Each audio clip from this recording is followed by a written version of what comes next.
Après avoir eu le cœur battu, tiré dessus, mangé, empalé, courbé, piétiné, mourir d'un cœur brisé. Les dessins animés pour adultes offrent souvent des destins sombres à leurs personnages. Nous allons aujourd'hui classer les morts les plus atroces dans ces dessins animés. Aujourd'hui, nous explorons les morts les plus mémorables de vos personnages loufoques préférés de dessins animés pour adultes. Commençons par les morts naturelles. Nous avons limité et choisi combien de ces décès inclure. La mort la plus douce revient à un personnage d'une des séries les moins violentes. Roi de la colline Cotton Hill. Cet homme, vraiment, c'est l'un des personnages les plus mémorables de Roi de la colline, sans aucun doute. Évidemment, j'ai tué 50 hommes. Il trouvait ce parfait équilibre entre être un vrai salaud et tu sais quoi, au moins, il était honnête à ce sujet, c'est ce qui le rendait divertissant, peu importe l'épisode. Mais avec le temps, même ce vieil homme têtu s'est approché de la tombe. Après avoir rejeté son fils pour avoir osé lui dire qu'il l'aimait sur son lit de mort, Tu as besoin de quelque chose, papa? Tu es encore là. Peggy lui donne l'une des répliques les plus cinglantes de toute la série, dans une scène bien plus intense qu'on aurait pu l'imaginer, dit-elle. J'espère vraiment que tu continueras à vivre éternellement comme la personne malheureuse que tu es, dans l'enfer que tu t'es créé ici sur Terre. J'espère que tu vivras éternellement, vraiment. Et bien sûr, Cotton reste Cotton. C'est la réplique cinglante de Peggy qui le pousse à décider d'arrêter de vivre. Il est mort selon ses conditions, juste pour contrarier Peggy. Une fin parfaite pour un homme mesquin et haineux. Parlons maintenant d'une grande militante et d'une mère pas si exceptionnelle. Mona Simpson, la mère biologique d'Homer, a été peu présente dans sa vie. Même si elle n'était pas totalement responsable, étant poursuivie par Monsieur Burns pour avoir dénoncé ses crimes environnementaux, cela n'aide pas Homer à supporter son absence. Malheureusement, au moment même où Homer était prêt à se réconcilier et à essayer de construire une vraie relation avec elle, Mona est morte paisiblement dans son sommeil. Tu dors? Tu dors les yeux ouverts? Maman? Waouh, Mona! L'homme est prêt à te présenter ses excuses de l'avoir abandonné, et toi, tu as l'audace de mourir de honte sur son canapé. Après que ta mère m'a quitté, j'ai toujours prévu de danser sur sa tombe. Eh bien, je n'ai pas vraiment envie de danser. Non, sérieusement, repose en paix, au moins, elle a eu la chance d'essayer de se racheter. Un autre personnage des Simpsons, gencive sanglante Murphy, arrive ensuite, l'un des modèles de Lisa dans les premières 2 saisons. Les deux se sont rapprochés alors que Murphy était à l'hôpital pour des raisons inconnues. Et il est mort, encore une fois, de causes inconnues. Peut-être à cause de son addiction aux œufs de Fabergé, ou du karma pour sa farce à son mentor aveugle pendant des années. Qui peut le dire ? Hey, j'ai un grand frère que je ne verrai jamais. C'est un musicien de jazz ou quelque chose comme ça. Bon, tant pis, au revoir. Tout ce que nous savons, c'est que Murphy est mort d'une mort apparemment relativement indolore, mais pas avant des décennies de mauvaises décisions qui l'y ont probablement conduit. Eh bien, voilà les conséquences des actes de BoJack Horseman.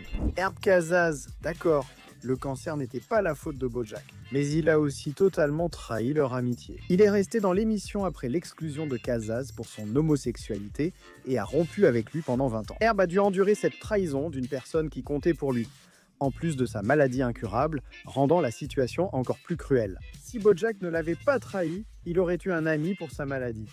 Mais ce n'est pas ce genre de série. Pour conclure cette catégorie, parlons du décès le plus récent dans les Simpsons, Larry, le poivreau solitaire. Un épisode entier consacré au gars du bar. Faire face à la mort d'un personnage secondaire qui n'avait littéralement jamais été mis en avant dans la série jusqu'à ce moment-là était un choix intéressant, pour le moins. Les gars, je crois que Larry est mort. Un jour, ce personnage du bar de mots a arrêté de venir. Et étant donné qu'il a été révélé comme un homme profondément déprimé, qu'on voyait presque exclusivement au bar, on peut supposer qu'il est mort d'un mélange de désespoir et d'empoisonnement à l'alcool. Quelle triste fin pour une vie apparemment vide. Mais je suis certain qu'il est désormais dans un lieu où son nom ne sera plus jamais oublié. Tu vas nous manquer, Lonnie. Regardez ce mixeur. Mais passons maintenant aux morts qui semblent un peu plus suspectes. Ce sont les morts instantanées. Personne ne rejette Debbie Grund et personne ne l'a tuée non plus, c'est-à-dire à part Debbie Grund elle-même. Oui, tu te rappelles quand Buck Strickland a piégé Hank pour la mort de sa maîtresse pour se protéger? Contrairement à ce que tout le monde pensait, en fait, ce n'était pas Buck à la fin de la journée. Ce n'était pas non plus sa femme, Miss Liz, dont la tentative avec Hank montrait qu'ils se valent. En fait, c'était Debbie elle-même. Elle voulait tuer Buck et Miss Liz en se cachant dans la benne à ordures de Sugarfoot. Mais comme Debbie était trop impatiente pour poser son fusil ou ses nachos de station-service, elle a fini par se tirer dessus en rampant dans sa cachette. Donc, la tueuse de Debbie Grund était Debbie Grund. Tu étais vraiment sur le point d'éviter le stéréotype de la blonde stupide, Debbie. Tu ne pensais sûrement pas voir le colonel Stinkminer si tôt dans la liste. Lui non plus ne s'y attendait pas. Mais quand grand-père a connu un moment de démonétisation, il a dû défendre son honneur, en terrassant ce vieil homme aigri une bonne fois pour toutes. En fait, non. Juste une fois, pas pour toujours. Stinkmeter est si méchant qu'il a convaincu le diable de le laisser sortir de l'enfer. Pour se venger de la famille Freeman, sa mort rapide lui a valu un sort étonnamment clément, vu son identité. Corduroy Jackson arrive, il est tout simplement... Celui-ci est étrange, mec. Corduroy est passé de la masturbation classique à l'asphyxie auto-érotique. Pour ceux qui n'ont pas découvert via une série Netflix, cela signifie s'étrangler pendant l'excitation sexuelle pour intensifier l'effet. Burke, c'est ta Bible? Non, c'est mon kit pour m'étrangler. Tu imagines comme ça aurait pu mal tourner, j'en suis sûr. Oh, d'où Jésus! Et au moins, elle est morte dans ce que je suppose être un état de pure extase. J'espère, sinon, c'est simplement triste. Ses amis disaient Grimmy, mais ils préféraient qu'on l'appelle Frank Grimes. Dans un épisode marquant des Simpsons, Homer rencontre une version traditionnelle de l'Américain idéal. Frank Grimes est un homme travailleur et dévoué à l'extrême, donnant tout son cœur et son âme à une entreprise qui ne lui montre aucune reconnaissance. En attendant, Frank Grimes... Cela le conduit à devenir, on pourrait dire, fou de jalousie après avoir vu à quel point Homer a été chanceux malgré le fait d'être, eh bien, Homer. D'accord, ouais, ouais, ouais. Pris d'un accès de rage moqueuse, il s'électrocute mortellement. Sa mort fut sans doute immédiate. C'est justement parce que Grimes était assez normal pour Springfield que c'est plus difficile à accepter. Il était peut-être arrogant, mais ne méritait pas une mort aussi soudaine et brutale. Ni un mode de vie qui l'empêchait de voir l'intérêt de vivre s'il n'était pas un grand succès. Change de chaîne, Marge. C'est notre Homer. Il est temps de parler de Buckley. Ce crétin n'avait aucun respect pour les dipropènes. Il pensait que traîner une bouteille de propane par terre était une bonne idée, ou du moins pas une mauvaise. Cela a provoqué une grave explosion qui a causé de nombreux problèmes à l'équipe. Le plus tragique, c'est que cela a coûté la vie au pauvre Buckley, qui n'avait rien fait pour le mériter, sauf mal manipuler le propane. Buckley et le garçon sont là-dedans. Selon Hank, cela suffisait comme justification. Si une mort des Simpsons vous marque, c'est sûrement celle de Maud Flanders. Elle a été tuée dans la saison 11 car sa doubleuse réclamait une hausse de salaire refusée par la direction. Elle a quitté la série après être morte dans un accident de canon à t-shirt lors d'un match de baseball. Oh mon Dieu, elle est morte! Reconnais que les réalisateurs préfèrent tuer un personnage pour lancer un épisode sur un homme en deuil, plutôt que de mieux payer la comédienne de doublage, non? Pauvre Neddy. Voici un personnage qui avait bien plus de raisons de connaître une fin tragique que lui. Monsieur Ruckus, père biologique de Oncle Ruckus, sans lien de parenté. Oncle Ruckus est peut-être un psychopathe haineux, raciste, dérangé, sans vraie qualité rédemptrice. Mais son traumatisme d'enfance le montre vraiment sous un autre jour. Ce n'est pas le bébé reggae, c'est un bébé blanc. C'est le plus beau bébé blanc du monde entier. Ma mère pensait qu'il valait mieux m'élever en me faisant croire que j'étais blanc. Un père exprimait quotidiennement sa douleur sur son fils via des abus verbaux, physiques et émotionnels. Il n'est pas difficile de comprendre pourquoi Oncle Ruckus est devenu un tel désastre. Au moins, il a eu le dernier mot lorsque monsieur est tombé dans la tombe de sa mère, celle dont il venait célébrer la mort. Je n'aurais jamais cru dire ça, mais notre famille n'est pas aussi dysfonctionnelle que je le pensais. Loretta Brown est la première victime de Family Guy sur notre liste. Elle est morte de la même façon que les deux derniers, en tombant vers sa perte. Seulement pour elle, cela s'est accompagné du choc et de l'humiliation supplémentaire d'être surprise nue dans sa baignoire et de tomber vers la mort avec sa mousse du jour. Cleveland a survécu à plusieurs chutes de la baignoire du 2e étage, chez lui, sans se blesser. Mais Loretta est morte sur le coup, c'est juste une pure justice karmique. Loretta. D'accord, elle ne méritait peut-être pas autant de karma, mais il était temps qu'elle ait un retour de bâton. Peut-être que c'était une catharsis attendue pour le public, d'une série de Seth MacFarlane à une autre. Pour conclure, il y a le père Donovan. Ironie du sort, Donovan n'était pas un saint. Manipuler sa congrégation sans être chrétien et tenter de séduire les conjoints des membres sont parmi les principales raisons évoquées avec lui. Ton mari est à la maison et nous fixe du regard. Je sais qu'il est là. Je t'ai appelé pour que tu puisses lui parler. Au moins, il est parti en faisant une bonne action dans Saison de coups. Quand Stan doit traquer l'Antéchrist, Donovan l'aide à trouver les dagues sacrées nécessaires à sa mission. Hélas, il a été tué lors de l'effondrement du Vatican. Père Donovan, je ne sens plus mes jambes. Est-ce qu'elles vont bien?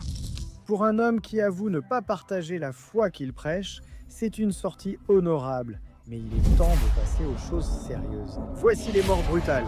On débute par Tim, le sauveur du mur dans Solar Opposites, devenu tyran. Tim a passé la majeure partie de la première saison à passer de 0 à héros, menant une révolution contre le duc et son règne de terreur. Malheureusement, lorsque Tim et Sherry ont découvert un trou pour s'échapper du mur, Tim a décidé de trahir sa bien-aimée afin de garder le contrôle du mur pour lui-même. Mais malgré sa prudence, il a été éliminé comme tous les tyrans par un verre McDonald's peint au plomb. Je n'ai jamais bu dans un verre Burger King. Quoi? Quoi? Non, je t'ai regardé. Je suis sûr qu'avoir une solution pour l'entier dans le sang n'a pas aidé. Enfin, on vit et on apprend, au sens métaphorique. On peut dire que la plus grande chute de Tim, c'était lui-même, mais il n'a jamais été le pire personnage. Ethan était l'un des personnages les plus dépravés de tout Solar Opposites, et ça veut vraiment dire quelque chose. Vraiment. Ethan était un tueur en série qui luttait contre ses pulsions grâce à l'escalade, pour finalement perdre le contrôle et céder à ses vices. Après que Hulk l'a sauvé d'être écrasé par une pile de nerds. Les choses que ce type a faites à ses victimes étaient horribles. Donc puis-je juste dire, le recouvrir entièrement de Magic Shell, ce béton chocolaté, est une vraie injustice. Qui regarde quelqu'un tuer, faire des tableaux avec des entrailles et le récompense avec du sirop au chocolat gratuit? Va te faire voir, Tim. Non mais sérieusement, c'est comme être figé et étouffé dans du béton à prise rapide. Ça n'a vraiment pas dû être une mort facile. Le seul avantage ici, c'est le goût chocolaté. Ne confondons pas avec Tony le Fit, parlons de Tony le Gros. Quand il a été trahi par Homer, ce chef de la mafia a prouvé qu'il n'était pas sans cœur, après tout. Comment as-tu pu, Nicky? Je t'aurais tout offert dans le club de striptease de mon cœur. Tu avais la clé de la salle de champagne. Et là, savoir un cœur ne l'a pas sauvé ici, il est mort d'un cœur brisé. C'est sombre, même pour les Simpsons. Cet homme, présent depuis des décennies, a disparu à cause d'un chagrin d'amour passant d'une peine à une autre. Ensuite, il y a Simon S. Salty. On pensait au départ qu'il était la victime d'un complot de meurtre à 7. Personne ne partira avant qu'on ait résolu cela. Mais plus tard, il s'avère qu'il a simplement été tué par ses propres mauvaises habitudes alimentaires. Son dernier burger qu'il revendiquait a causé une crise cardiaque mortelle au magnate du fast-food. C'est dommage, il allait justement commencer à manger sainement. Eh bien, je lance de nouveaux plats améliorés au menu. Allez, je suis italien. Il a même enfermé une mascotte impopulaire au sous-sol car elle ne se vendait pas, donc il l'a peut-être mérité. Avant Angela, Pierre avait un autre patron, Monsieur Wade, propriétaire de l'usine de jouets Happy Go Lucky. Wade était en fait un type plutôt sympa. Il se souciait de ses employés et passait du temps avec eux hors travail. Cela se voit lorsqu'il se rend chez les Griffins pour dîner, un soir fatidique, ce qui malheureusement entraînera sa mort par étouffement. Si cela n'était pas déjà une fin choquante et douloureuse. Il est mort. L'épisode ne s'est même pas centré sur lui, il est juste passé à Pierre qui participe à une joute à la foire de la Renaissance. S'il y a un personnage de Family Guy qui méritait mieux, c'est Meg, et s'il y en a un autre, c'est ce gars-là. Je vais te dire, c'est juste des œufs avec les poivrons d'hier soir. Oui, non, le temps de jouer est fini. Éteins le singe. Je resterai toujours un Monsieur Weed. Parlons maintenant du personnage secondaire préféré de tous dans les Griffins, Doug. Tu te souviens de Doug? Non? Tant pis, je m'en charge. Doug, comme Johnny et Vern, était un personnage secondaire peu populaire auprès du public. Ah, eh bien, j'ai essayé d'obtenir un... Je ne veux pas être trop fatigué pour conduire. Est-ce que cette histoire finit bientôt? Aucune scène décalée, Stewie a juste dit directement que Doug est mort dans un crash d'avion de banlieue. Peu importe. Doug est mort ce matin dans un crash d'avion de banlieue. Même si ce personnage ne manque pas vraiment, la mort brutale d'un jeune enfant dans un crash reste une tragédie. Mais comme on ne le voit pas, on ignore si Doug est mort sur le coup, s'il a succombé à ses blessures ou s'il est mort autrement. L'incertitude de cette mort la rend plus troublante. On l'a donc placé haut dans le classement, même si personne ne s'en soucie vraiment. Secretariat arrive ensuite. Jeune Bojack manquait de bons modèles chez lui et s'est tourné vers Secretariat. Un héros célèbre à ses yeux, connu pour être un grand coureur. Malheureusement, il a pris une mauvaise décision qui a tout gâché. Parier illégalement sur ses propres courses. Découvert, il a été banni à vie des courses. Sa réaction à cette sanction extrême fut de se suicider en sautant d'une falaise dans l'océan. Selon son poème posthume, il a regretté pendant sa chute, rendant sa disparition encore plus dure à accepter.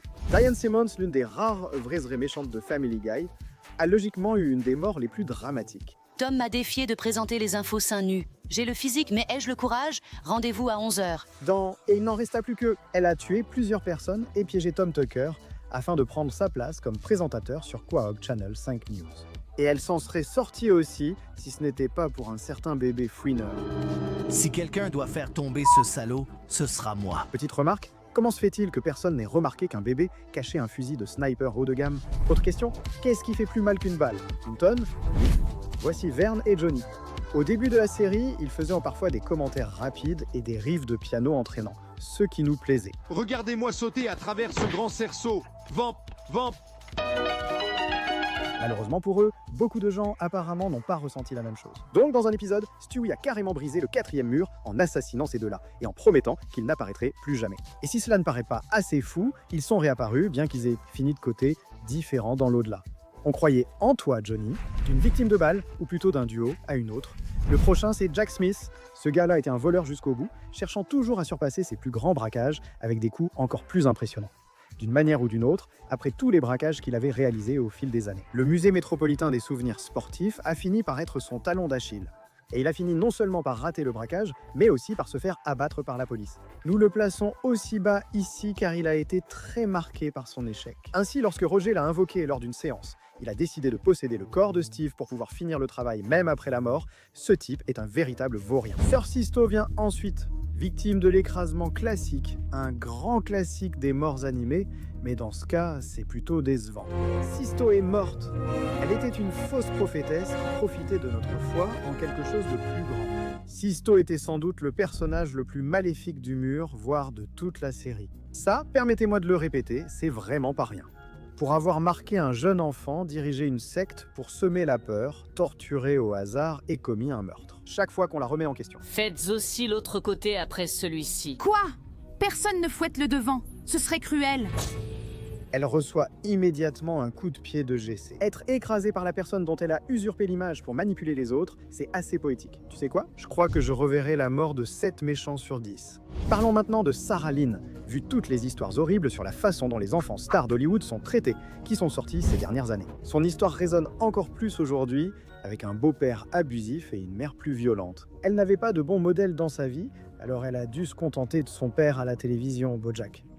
Malheureusement, Bojack est lui aussi abusif à sa manière. Dans les dernières heures de Sarah Lynn, il a brisé une abstinence de 8 mois, juste pour se sentir mieux en se droguant avec elle. Oh mon Dieu, ce miroir nous parle. Tu ne peux pas nous arrêter, nous venons du futur. On corrige nos erreurs. Vas-y. Cela a conduit à sa surdose au planétarium où elle voulait aller, car Bojack a négligé ses besoins émotionnels toute la nuit. Sarah Lynn. Et chez Bojack, attendre 17 minutes avant d'appeler l'ambulance. Ce n'était peut-être pas la mort la plus douloureuse, et elle paraissait au moins assez paisible. Mais cela ne change rien au fait qu'un adulte, Sarah Lynn, en qui elle avait confiance, l'a totalement laissé tomber ici. Si l'enfer est éternel, que cela te plaise ou non, alors Adam a de mauvais moments à attendre. Si Pentheus est probablement allé au paradis, Adam l'a sans doute rejoint en enfer, mais je m'égare. Nous savons seulement qu'il a été violemment battu par Lucifer, qui a failli le tuer, puis laissé en vie assez longtemps pour que Nifty le poignarde plusieurs fois, en riant de façon maniaque. Wow, hey, t'as un truc qui dépasse de ton machin, là. Quelqu'un devrait vraiment la surveiller. Francis Griffin était un homme qui a passé la majeure partie de sa vie à briser l'esprit des autres au nom de la sainteté. Si vous me demandez s'il méritait d'être écrasé en retour, je dirais oui. Même pour un type aussi méchant, c'est exagéré. Enlève ce costume stupide. Tu as l'air complètement idiot. Oh papa, tu ne diras pas ça quand tu verras mon grand final en monocycle. La tentative maladroite de Pierre de divertir à la fête d'anniversaire de Meg conduit le clown attachant à écraser accidentellement François. Descendre les escaliers en monocycle n'était pas brillant, mais François, au moins tu n'es pas mort avec le monocycle coincé quelque part. Passons maintenant au sujet sérieux du jeu. Voici des morts atroces, des images sanglantes à des implications troublantes, voire au-delà de ces catégories. D'abord, voici le légendaire artiste martial et chasseur de primes Lucido Brown.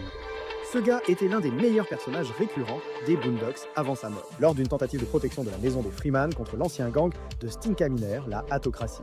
Honnêtement, ce gars a vraiment livré un combat impressionnant et bien animé contre eux, et il n'est mort que lorsqu'il a été attiré pour porter le coup fatal au chef, pour finalement tomber victime de la guillotine volante mortelle. Comme le dit le proverbe, on n'apporte pas le karaté à un combat de guillotine. Licences oubliées, méfiez-vous. Ensuite, c'est le président directeur général. Comme Rex, ce type était un connard arrogant qui ne savait pas s'arrêter. La plupart des gens éviteraient rapidement un type comme James dans la vraie vie. Mais traiter ce président directeur général de gros nerd moche, c'était signer son arrêt de mort. Ou du moins, ça l'aurait été si Trigler n'avait pas été aussi obéissant à l'ordre de son maître de ne pas tirer à l'intérieur. En conséquence, le président directeur général a été poignardé directement dans le crâne, ce qui l'a presque tué sur le coup, mais l'a laissé en vie. Juste assez longtemps pour savourer quelques nuggets de poulet couverts de sang dans ses derniers instants. Je suis tout seul. Qu'est-ce que je fais maintenant? Je suis fatigué d'être seul. C'est vraiment une arme à double tranchant. D'un côté, le président directeur général a dû endurer la douleur d'un couteau dans le crâne pendant plusieurs minutes. De l'autre, il a eu un dernier nugget de poulet. Qui est le prochain? Pourquoi? C'est Smormu, le 5e ami souriant, tragiquement perdu alors que nous venions de le retrouver. Selon sa nécrologie, il aurait été étranglé. Franchement, vu ce que font certains dans les amis souriants, sans conséquence légale, le suspect peut être absolument n'importe qui. Je n'accuse personne, mais Charlie semblait très énervé en arrivant. Je plaisante, il ne tuerait jamais Smormu, n'est-ce pas Charlie? Exactement Charlie.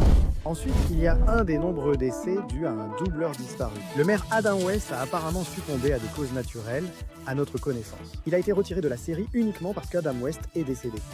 Même si j'apprécie Wild West, Adam West était irremplaçable. Il est logique de retirer le personnage avec l'acteur décédé. Mince, Mitten! Allez, Paul! Quel nom ridicule pour un chat, Paul! C'est un nom de personne! La seule raison pour laquelle on le mentionne quand même, c'est parce que Adam West est le personnage le plus ridicule de la série. Ne regarde pas, j'ai renversé quelque chose. Et dites-le avec moi les gars, ça veut dire quelque chose. Passer de tirer sur un pêcheur pour impressionner sa copine à brutaliser le Noad. Ce gars faisait toujours quelque chose de fou en arrivant. Eh bébé, tu veux un peu d'Adam West? Je pense qu'on peut dire sans risque que quoi ou qui que ce soit qui a tué West devait avoir un certain degré de folie. Mon Dieu, tu l'as fait exploser, tu l'as vraiment fait. Que vous soyez tous damnés en enfer. Brian, fais attention. Oui, vous saviez tous que celle-ci viendrait. Brian n'est peut-être pas mort, mais dans l'un des épisodes les plus célèbres de toute la série, il a été renversé par une voiture alors qu'il se préparait à jouer au hockey de rue avec Stewie. Je suis vraiment désolé, Madame Griffin, mais les blessures de Brian sont tout simplement trop graves pour que nous puissions le sauver. Cela semblait brutal, Brian ayant été assez blessé pour survivre sur le coup. Mais il faut mentionner le fait qu'il a littéralement été ressuscité 2 épisodes plus tard. Et ce n'est rien de dire à quel point les Griffin peut devenir farfelu. Avec sa violence physique, Brian a subi de nombreuses blessures qui semblaient bien plus douloureuses que celle-ci. Tu te rappelles quand il s'est fait attaquer par tous les gorilles du zoo parce qu'il n'aimait pas son livre? Après une victime ressuscitée, le duc sera le prochain. Bien qu'il ait été le premier méchant du mur, Ringo a montré ici plus de conscience que la plupart des autres. Pendant son temps dans la cour avec Cerise, le duc a commencé à développer un côté plus doux. Il a commencé à la traiter comme sa fille, prêt à tout risquer pour elle et exprimant des regrets sur son passé dans le mur. Pour permettre à Cerise et Paisley d'échapper à Jeff l'opossum, le duc se sacrifie en faisant exploser le monstre de l'intérieur. S'il n'est pas mieux classé, c'est à cause de la saison 5. Je suis en vie. Il est ressuscité par le rayon rends en vie lorsque Terry l'utilise pour restaurer la cour. Il ignore qui il était, mais cela bouleverse son destin. Ayant développé une conscience après une bonne action, le duc a eu une seconde chance d'être meilleur. C'est sans doute la meilleure issue possible pour un meurtrier de masse. Ensuite, Rex est mort, ce qu'il avait presque provoqué lui-même. Rex est, ou plutôt était, le genre de gars dont l'ego l'aveuglait sur à peu près tout le reste. Comme le fait que son ex-vedette, Monsieur Grenouille, était un psychopathe instable. Je ne comprends pas pourquoi Rex a cru bon d'interrompre et d'insulter Monsieur Grenouille à un moment vulnérable. Dévoré vivant sur le champ, il a sûrement compris que ce n'était pas un message. D'une mort d'ami à une autre, parlons de Nip. Ce gars-là était si près de s'en sortir avec ses crimes. Je veux dire, réfléchissez-y. Son but était de manipuler quelqu'un pour qu'il livre un colis à la princesse, qui s'est avéré être une bombe. Ainsi, ses mains resteraient propres, tuant idéalement sa victime qu'il traquait, ainsi que ses hommes de main dans le processus. Merci de bien surveiller la création de Nip. S'il ne s'était pas mis entre Charlie et Pym, il s'en serait sans doute tiré sans dommage. Ce type était un méchant d'un autre niveau. Avec le recul, être empalé sur plusieurs épées et mourir en confiant sa dernière quête à Pym, c'était le minimum qu'il méritait. Et puis cette fin, quelle qu'elle soit, m'a vraiment surpris. Prends des mouchoirs si tu n'en as pas. Parlons de Seymour, le chien de Fry dans Futurama. Fry s'était trompé sur beaucoup de choses, mais rarement aussi clairement qu'en pensant que son vieux chien l'avait oublié. Quand il a été congelé 1000 ans, Seymour l'a attendu chaque jour devant le restaurant, affrontant météo difficile et grande détresse émotionnelle. L'ancien patron de Fry a fait de son mieux pour lui, mais Seymour a dû croire que Fry l'avait abandonné ou était mort, attendant désespérément qu'il lui prouve le contraire. Quoi qu'il en soit, c'est sans doute l'une des morts les plus dévastatrices émotionnellement de notre liste. Mais ici, il s'agit de cruauté, mes amis. Enfin, pour cette catégorie, seules les morts vraiment troublantes ont été retenues. Wicked Binge ne cautionne pas cela. Blackface, donc pour nous, le démon de la forêt a eu ce qu'il méritait. Quel culot de venir ainsi à une fête. Avec des excuses aussi bidons que « C'est ma couleur naturelle, je suis un démon de la forêt. » Waouh, c'est ce gars en blackface. Je parle au nom de la loi en disant que ce type méritait d'être piétiné, déchiqueté, puis dévoré, vivant ou mort. Ce sont les seules réactions raisonnables dans une telle situation. Je crois aussi qu'il allait tuer tout le monde. C'est un problème plus mineur, mais ça vaut quand même la peine d'être mentionné. Parlons d'impolitesse.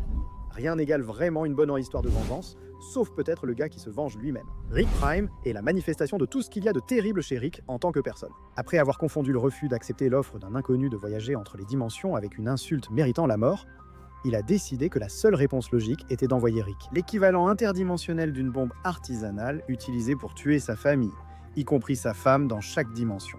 Dans cette scène, Rick C-137 se retrouve enfin face à celui qui a causé ses problèmes et qui lui paraît étrangement familier. Et il le passe à tabac tout en l'insultant, lui infligeant une douleur immense sans ressentir la moindre satisfaction arrogante qu'il espérait.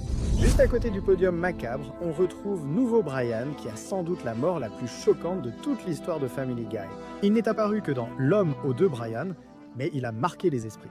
Nouveau Brian. Hé les amis, il faut lécher la jambe de qui pour avoir un câlin ici? Durant l'épisode, malgré les doutes de Brian sur le remplacement par le nouveau Brian s'est révélé vraiment gentil, apprécié par Peter et les autres. Hé, nouveau Brian, oh, tu as une guitare? Oui, j'ai écrit une nouvelle chanson aujourd'hui. Dans un rebondissement choquant, on a découvert que nouveau Brian voulait mourir. Il a choisi de mettre fin à ses jours en se découpant et en se jetant dans un sac poubelle. Cet homme se haïssait au point de défier la nature pour en finir. Les Griffins étaient évidemment choqués. Oh mon Dieu! Ça va, Peter? Ouais, oh mon Dieu, oh mon Dieu. Surtout Stewie qui n'était en rien impliqué dans cette circonstance tragique. Parmi les séries aux morts brutales sans conséquence, Rick et Morty rivalisent avec les Griffins. Monsieur Goldenfield de l'univers des Guêpes est l'un des moments les plus dérangeants d'une série déjà réputée pour ses scènes sanglantes et atroces. Oh mon Dieu, tuez-moi s'il vous plaît, tuez-moi! C'est une chose d'avoir une série de science-fiction violente du début à la fin, mais quand on ajoute une famille de guêpes humanoïdes mangeant une chenille humanoïde morceau par morceau. Ils hurlent de douleur, supplient qu'on le tue, mec, je ne sais même pas comment décrire ça. Et ça empire encore. Voyez, la larve d'Enfield ici met bas tout en se faisant dévorer et supplie ses petits de fuir avant de les voir se faire manger sous ses yeux par Guêpe Morty. C'est sûrement la mort la plus douloureuse et brutale, alors pourquoi n'est-elle pas en tête? Au moins, il n'est mort qu'une fois, non? La médaille d'argent de la brutalité revient au docteur Ray Petit, le thérapeute nommé par la CIA pour Stan. Il est en quelque sorte le Kenny d'American Dad, parce qu'à chaque fois qu'il apparaît, on peut parier qu'il va mourir d'une façon complètement exagérée. Que ce soit en étant rétréci dans une version miniature de Langley Falls et dévoré par des fourmis, qu'il se fasse écraser les entrailles comme un tube de yaourt à boire par un escalator de centre commercial, ou même qu'il meure à cause d'un souffleur de feuilles, Petit subit toujours une mort horrible et revient comme si de rien n'était. On ne m'appelle pas le réducteur Ray parce que je m'appelle Ray et que je suis psy. Sérieusement, il est si décontracté sur la fréquence de ses morts que ses collègues savent qu'il manque parfois le travail parce qu'il est mort ce jour-là. Mais bon, on a déjà parlé de lui. Si on doit parler de personnages qui sont morts d'innombrables fois au cours de leur série, comment pourrait-on laisser Kenny McCormick en dehors de la discussion? La différence entre Kenny et Ray Petit, c'est que, en fait, il y a beaucoup de différences.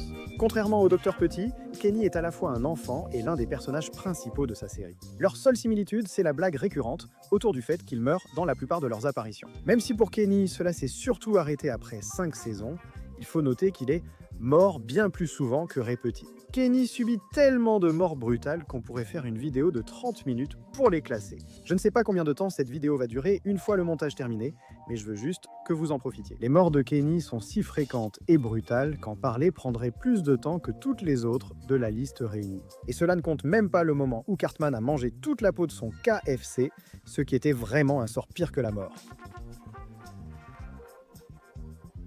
Kenny, tu as largement gagné la médaille d'or de brutalité aujourd'hui. Fais juste attention en la portant. Fais attention.